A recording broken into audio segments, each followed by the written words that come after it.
Yeah, I mean, it has been 4 years in the making for me because 4 years ago, I was officiating. I still do officiate college basketball, and Carter Swingle and Wes Kling were in eighth grade, and I decided to coach their eighth grade team.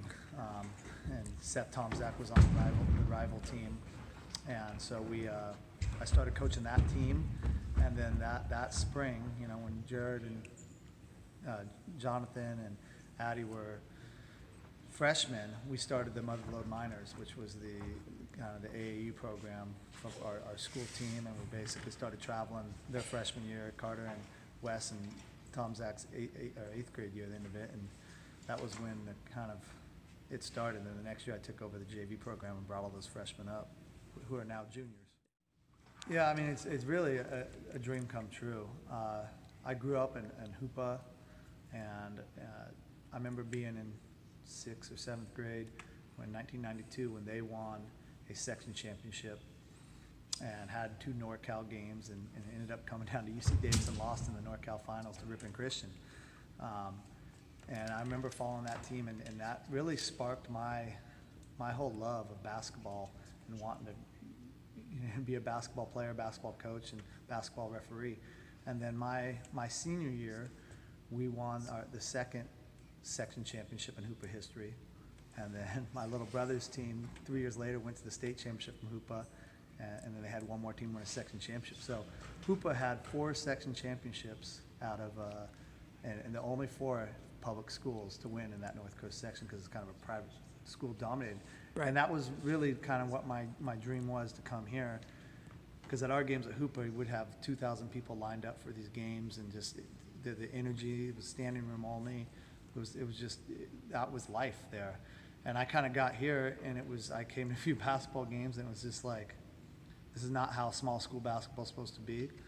And then when it was destiny, just to meet up with these kids and have the vision of where I came from and what I knew a public school could do. And I'm pretty sure, I need to check the records on this one, but I think it's got to be the first NorCal state championship bid for a public school, because it's a different world for us public schools. We don't recruit. We don't. I mean, we get what we get, and the good thing is I've got 15 high character kids that come to work every day and believe that they can compete with anybody. We might not be the most talented team, but as far as if you can measure heart, I can guarantee you we're at the top of that list. Yeah, I mean, I just think it's just another. I mean, for us, we've never thought of ourselves like a top seed. Right. I know we've had that number 1 next to us, but no one has really believed that Argonaut's going to do this and that we were even going to win the section championship. Some of the teams we had to beat to get here kind of walked in and looked at us and were like laughing, like, really? This is the number 1 seed? And we're on the spring break bell schedule here. But we're hard workers. We've got to bring in our hard hat, bring in our lunch pail. We never think of ourselves like that. So we think we're the underdog in this game. I don't know if, but we're the underdog in every game we play. If we ever come to a game thinking we're going to win, it usually doesn't work out too well for us. But when I first took over this, I remember the first meeting 4 years ago. I handed them a big packet of what our Mustang family values were going to be like, and I set them right down over there and said, I'm here to win section and state championships. Yeah. And the older guys laughed at me.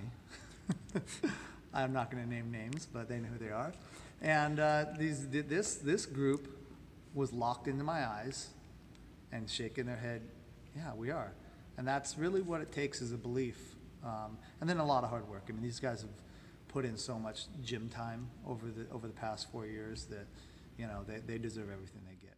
Yeah, and I kind of took that from Hoopa Valley. I mean, yeah. Growing up near the reservation, I grew up 12 miles outside of it, but it was, these Native American kids that I went to school with had extended family beyond extended family, and every single one of them came to the games, and it was really stuck with me in life, being a part of that and seeing how a community can lift kids up that don't have very much, because there was a lot of poverty in Hoopa at the time, and to be honest with you, there's quite a bit of poverty here. And so it's kind of just us sticking together, being gritty. But this town is just a tough town, and we talked about building the tradition. You know, that was my theme to these guys on that first day when I said we're going to section the state championships. But I said, you know what, you guys are just going to be the start of it, because I can remember, like I said, being a little boy, and there was a lot of other little kids like me, because Hoopa went on a 10 to 15 year run. That I don't know. I would love to see another California public school that did what Hoopa did. And it wasn't one coach, it wasn't one player, it was a community of people dedicated to basketball. And there's so many people behind the scenes in this movement. I mean, I was dealt a great hand with the kids, and they all have great families and great parents, and I've got the parent support. I just show up and coach, and everyone else is just supporting me. But yeah, we're trying to start a tradition to where, you know, the day after the state championship, I've got 1st through 6th graders in here on Sunday for 3 hours, and we're doing our motherload minus clinics. My boy's in 1st grade, and it's this, to me, this is the beginning. I'm not saying we're going to go to the state championship every year, but that's going to be our goal, and we've got a community that is going to back us up. You know, it's just like after every game we win on this run, we go down to Mel and Faye Diner down below, just right down there in Jackson, and we all the players have a table. Their friends are there.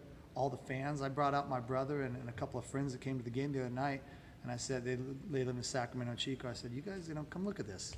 And I just showed them the whole diner was Argonaut sitting there, fans, families, brothers, sisters, decked out in green, decked out in their Mustangs gear. And I said, this is what it's about. You know, this community, and being in a small town and having this, this is why I'm here. I mean, I feel like this is why I was put on this earth, for this reason. I feel like these kids and all of us come together, it's destiny, and we don't want to be denied. Yeah, I mean, I don't know how to answer that question, because I've never done it before. You know, it's always been a dream of mine, you know, to raise that state championship banner. I remember going to when we lost my senior year, I think the NorCal semifinals, and then going to my brother's game, his senior state championship. They were up 18 in the second half and ended up losing to Price. You know, so it's always been something that I've wanted, you know, and I never really thought about being a coach doing it, but it was always in the capacity of being a player.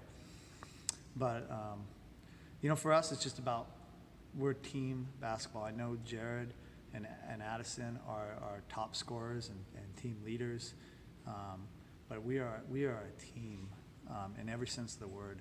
Without Carter Swingle and Wes Kling and Tom Zach and Johnny Niddle, without their defense and contributions, I mean, we're nowhere. You know, Eris O'Neill has come in and provided that spark, and so. And even some of the guys that aren't playing much now, Michael Mullen and Jeremy Mendoza, they hit big shots to help us get that 1 seed in big games. And so Ryan Howland too. And so it's just, it's one of those things where if we come out and try and play like heroes and make that one hero play, then it's probably not going to be a good night for us. But what we've learned this year is that if we come out and do all the little things that no one notices, the tough-nosed defense, the defense rotations, the locating and rebounding, and all those little, tiny, you know, plays that they turn into something big. And that's kind of what we are. We're just a bunch of little players. No, I got no D1 players. I don't have a D2 player. I don't think I got a D3 player, you know. But you know what? We all of us together are D1.